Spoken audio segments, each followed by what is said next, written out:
దేశీయ స్టాక్ మార్కెట్లు భారీ నష్టాల్లో ట్రేడ్ అవుతున్నాయి. సెన్సెక్స్ 600, నిఫ్టీ 150కి పైగా పాయింట్స్ కోల్పోయాయి. అమెరికా, ఇరాన్ మధ్య కుదిరిన కాల్పుల విరమణ ఒప్పందం 3 నాళ్ల ముచ్చటగా కనిపిస్తుండటం, హర్మోజ్ జలసంధి మూసివేతతో మళ్లీ చమురు ధరలు భగ్గుమంటాయన్న ఆందోళనలు మార్కెట్ సెంటిమెంట్ను దెబ్బతీశాయి.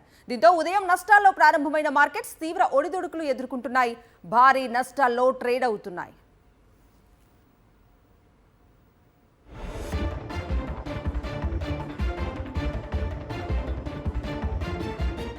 దేశీయ స్టాక్ మార్కెట్లు భారీ నష్టాల్లో ట్రేడ్ అవుతున్నాయి. సెన్సెక్స్ 600, నిఫ్టీ 150కి పైగా పాయింట్స్ కోల్పోయాయి.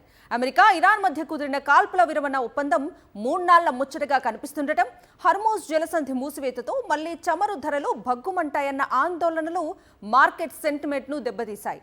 దీంతో ఉదయం నష్టాల్లో ప్రారంభమైన మార్కెట్స్ తీవ్ర ఒడిదుడుకులు ఎదుర్కొంటున్నాయి. భారీ నష్టాల్లో ట్రేడ్ అవుతున్నాయి.